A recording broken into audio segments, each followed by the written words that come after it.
중국 최대 에어쇼 국제항공우주전이 광둥성 주하이에서 개막이 됐습니다. 주목할 만한 장비들이 대거 등장했습니다. 중국이 자랑하는 5세대 전투기 J-20입니다. J-20 4대가 다이아몬드 포메이션 편대 비행을 연속 횡전을 하는 등 갑자기 고도를 낮춰서 짧은 거리에서 착륙하는 장면이었어요. 한마디로 놀라운 기체 안정성을 보여주는 장면이었죠. 중국산 신형 엔진인 WS-10 TVC 추적 편향 노즐입니다. 원하는 방향으로 노즐의 방향을 조절할 수 있는 거예요. FH-97A 무인 전투기입니다. 콕핏 자리에는 광학 센서가 탑재되어 있죠. 동체 하부에 내장식 무장창인데요. YY-20 공중급육입니다. 최대 90톤의 연료를 실을 수 있고요. 16톤의 연료를 최대 10,000km까지 운송이 가능합니다. 중국 공군은 장거리 타격 능력과 유효 전투 방향이 대폭적으로 향상되었다고 합니다. 자, 기상무기 중에 깜짝 놀라신 게 있다고.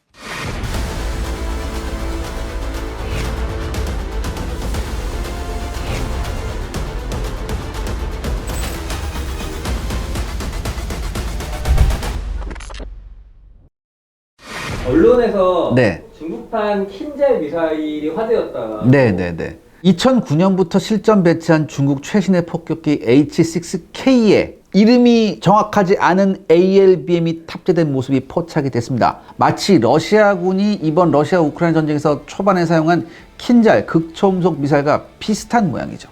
이 이름 미상의 ALBM은요, 역시 이번 에어쇼에서 최초 공개가 되는데요. 사진에 보면 폭격기가 날개에 한 발씩 두 발의 ALBM을 장착하고 있어요. 그러니까 탄도미사일의 크기를 소형화시켜가지고 폭격기가 두 발을 충분히 탑재할 수 있게 개조한 거죠. 그렇다면 어떤 미사일을 개조했느냐가 관건입니다. 제 생각으로는요, 중국의 DF-12 혹은 DF-15B 탄도미사일로 추정을 해봅니다. 일단 이번에 공개한 중국의 ALBM의 형상을 보면 킨잘과 매우 비슷해요.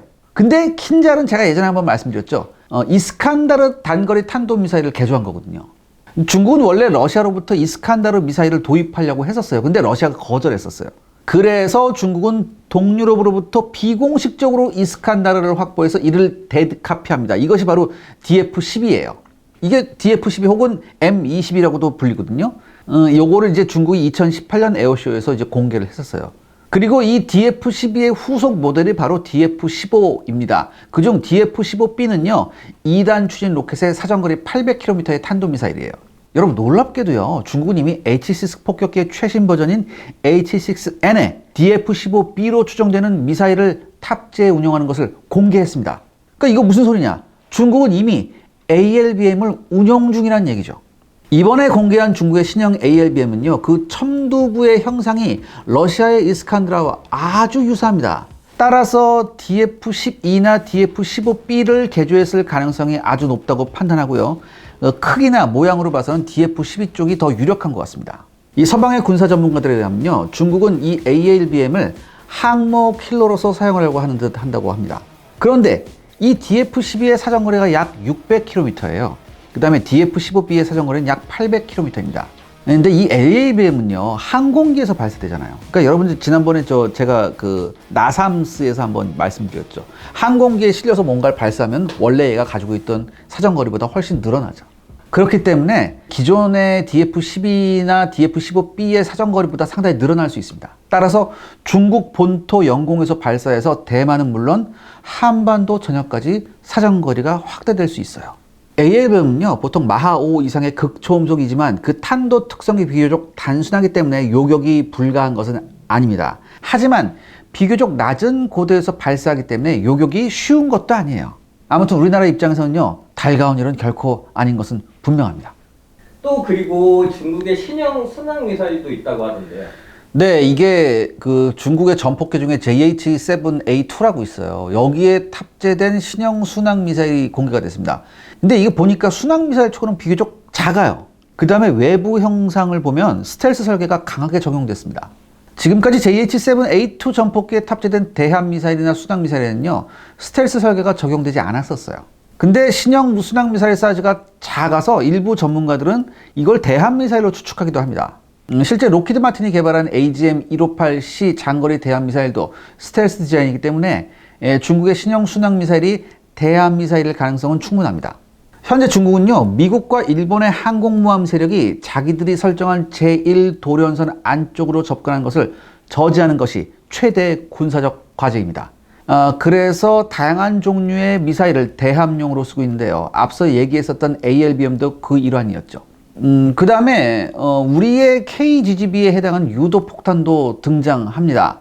활공형 폭탄인 YLV-501과 LYV-502는요, 그 크기를 볼 때 약 100km 정도의 사정거리를 가질 것으로 보여요.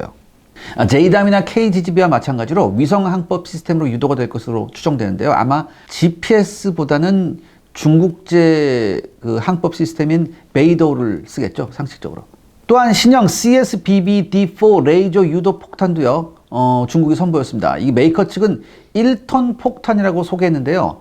탄도 중량이 1톤은 아닐 거예요.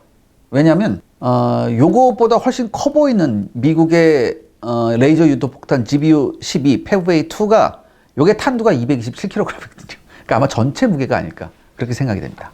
그리고 관심이 가는 미사일이 또 있으시다고요? 네, 중국 해군이 사용하는 HHQ-9 장거리 함대공 미사일의 최신 개량 버전인 HHQ-9E입니다. HHQ-9은요, HQ-9 지대공 미사일의 함대공 버전이에요.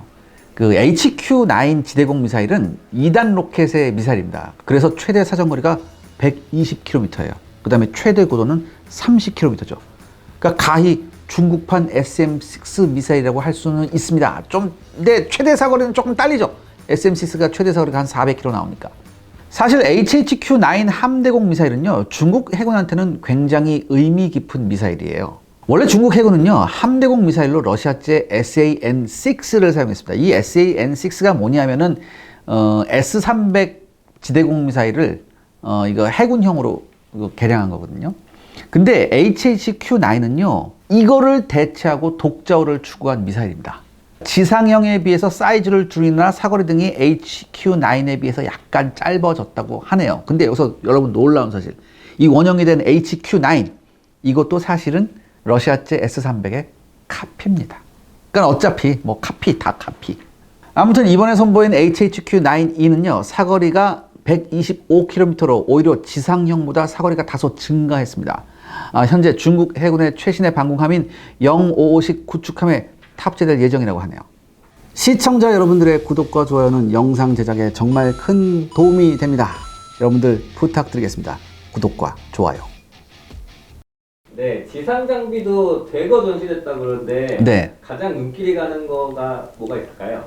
먼저 중국제 전차인 VT-4A1입니다. 이 VT-4 전차는요, 중국군의 주력 전차인 99식 전차를 수출 전용으로 만든 파생형이에요. 그래서 스펙은 거의 비슷해요. 125mm 주포를 탑재하고요, 최고 속도 시속 71km의 3세대 전차예요. 중국의 하나 디펜스인 노린코에서 제작을 했어요. 나름 성능이 괜찮았는지 태국하고 파키스탄, 나이지리아, 내몽고 등의 수출을 성공하기도 했습니다. 그런데 뭐가 특별해? 이번에 공개된 것은요, 그 개량형인 VT-4A1이에요. 그리고 이 VT-4A1에서 가장 눈에 띄는 것이요, 여기에 탑재된 정찰용 드론입니다. 마치 2019년 파리 IDX에서 공개된 프랑스의 르클레르 전차의 정찰용 드론을 연상시키는 형태예요. 근데 보면요, 진짜 드론 모습이요, 르클레르 드론하고 똑같이 생겼어요.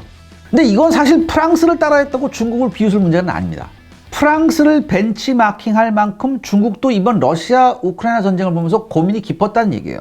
그러니까 왜냐하면 이번에 전차 무용론이 등장할 만큼 전차가 엄청나게 피해를 봤잖아요. 제가 뭐라고 그랬습니까? 예전에 전차 무용론에서 전차도 자체적인 감시 시스템이 있어야 된다. 그리고 중국이 주저없이 이거를 개발해 선보였다는 것은요, 주목해야 됩니다. 왜냐? 우리는 아직도 개발도 안 했거든. 개발 시작도 안 했잖아요, 우리는. 자, 다음에 소개해 주실 건 뭐가 있을까요? 다음 아이템은 HQ-11 방공 시스템이에요. 중국 측의 설명에 따르면 HQ-11은요, 공대지 미사일과 순항 미사일, 유도폭탄, 고정익 및 회전익 항공기 등 모든 종류의 항공 표적에 사용할 수 있다고 합니다. 근데 여러분 보시면 아시겠지만 겉모습이나 운영 방식은 러시아의 S-300을 강하게 연상시킵니다. 근데 여기 특이한 점이 하나 있어요. 특이하게도 이 시스템은요, 1130식 30mm 게틀링 기관포가 포함되어 있습니다. 이게 원형은 730식 게틀링 기관포인데 이게 골키퍼 CIWS를 카피한 거예요. 왜 이렇게 카피가 많아? 아우. 근데 730식이란 건 뭐냐? 총열이 7개임 30mm 기관포란 뜻이에요. 따라서 1130식은 총열이 몇 개? 그렇죠. 11개예요. 그러니까 총열이 11개인 30mm 기관포 이런 뜻입니다. 그러니까 이게 지상 시스템에 같이 트럭에 달려 있어요. 그러니까 미사일이 놓친 목표를 최종 단계에서 예로 조지겠다 그런 거죠. 육군을 위해 만든 시스템이지만요, 약간의 개조를 통해서 해군과 공군도 사용할 수 있다고 합니다. 자, 지상 무기 중에 깜짝 놀라신 게 있다고. 네, 마지막에 소개해드릴 장비인데요. 진짜 대박입니다, 여러분. 바로 중국이 이번에 처음 공개한 VN-20 보병 전투차입니다. 근데 여러분 이거 보시면 아시겠지만 아무리 요리 보고 저리 봐도 우리나라 하나가 만든 레드백에게 강한 영향을 받은 느낌적인 느낌을 지울 수가 없어요. 사실 여러분 중국의 주력 보병 전투차는요, BMP-3의 카피 개량형인 영사식 보병 전투차입니다. 100mm 저하포하고 30mm 기관포를 탑재하고 있고요. 무장 구성은 BMP-3하고 거의 같아요. 근데 여러분 이게 BMP-3가 나온 게 언제? 이게 냉전 시절 때 나온 거잖아요. 그러니까 솔직히 아무리 개량을 하고 꽃단장을 했다 한들 중국도 생각했겠죠. 솔직히 이건 안 되겠다. 그래서 나온 것이 VN-20입니다. 여러분 VN-20은요, 앞서 제가 소개해드렸던 VT4 전차의 차대를 이용해서 제작을 했어요. 그래서 차체 전면과 측면에 추가 장갑을 장착했고요. 엔진은 차체 전면에 위치하고 있습니다. 근데 이거 딱 보시면 뭐 차대 이렇게 쓰고 이렇게 하고 뭐 추가 장갑만 하고 이렇게 했어. 그러니까 내가 봤을 땐 무슨 생각이 드냐면 기술적 난이도나 고민이 전혀 없이 좀 급조한 느낌이 있어요. 제가 왜 이런 얘기를 하냐면 차량 후보를 보면요, 이게 램프가 하나 있는데 이게 문 열리는 문이 있는데 여기에 승하차는 보병이 6명밖에 안 돼요. 근데 우리가 지난번 레드백이나 링스 할 때 뭐였다고 그랬죠? 지금 현대전에서 완전 무장을 갖춘 보병들이 9명 정도는 탑승할 수 있어야 된다.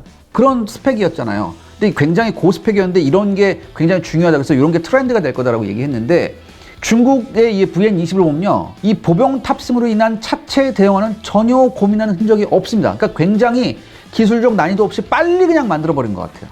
그러니까 이번 에어쇼에 전시된 VN-20은요, 30mm 기관포로 무장을 하고 있습니다. 근데 여러분 보시면 아시겠지만 중국이 공개한 영상을 보면요, 원격 조종식에 100mm하고 30mm 기관포가 탑재된 2인용 포탑도 탑재가 가능하다고 해요. 이것도 아까 뭐예요? BMP-3 무장 그대로 다시 갔다는 게 이게 굉장히 좋았나 보지, 얘네들은 이런 게. 그 다음에 이 2인용 포탑 버전은요, 두 문에 7.62mm 기관총을 탑재하는데 여러분 잘 보시면, 사진 보시면요, 특이하게도 그 중에 한 문은 차체 꽁무니에 장착했어요. 그 다음에 포탑 측면에 대전차 미사일을 한 발 또 탑재하고 있습니다. 근데 VN-20은요, 차체와 포탑 주변에 모듈식 장갑을 두르고 있어요. 근데 이 모듈식 장갑은요, 장갑재 하나하나가 반응 장갑으로 구성되어 있습니다.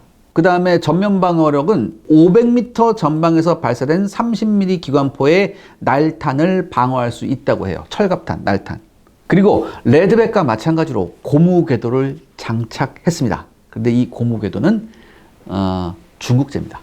아무튼 상당히 트렌드를 따라가려고 노력을 한 느낌은 있습니다. 하지만 여기서 중요한 게 하나 빠졌어요. 우리가 레드백이나 링스 제가 소개해드릴 때 가장 여러분들한테 강조드렸던 게 뭐냐면 차량의 주변 상황 인식 능력이에요.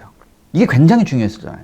이번 러시아 우크라이나 전쟁도 마찬가지고. 근데 VN-20을 소개하는 현장에서 이런 거나 아니면 뭐 영상에서도 이 VN-20의 주변 상황 인식 능력에 대해서는 아무것도 공개를 하지 않았어요.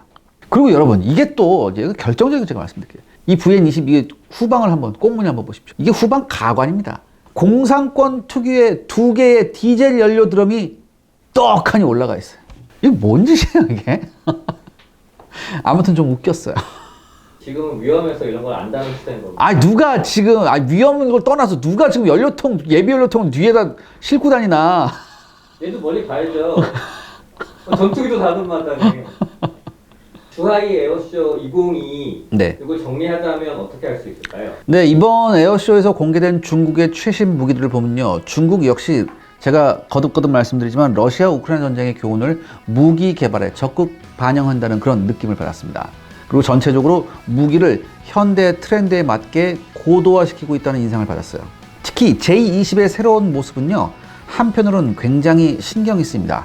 그러니까 이건 뭐예요? 결국엔 우리도 이에 맞설 수 있는 우리 손으로 만든 5세대 전투기가 필요하다는 그런 얘기입니다. 앞으로 우리가 갈 길이 더욱 바빠지겠다, 이런 생각이 들었습니다.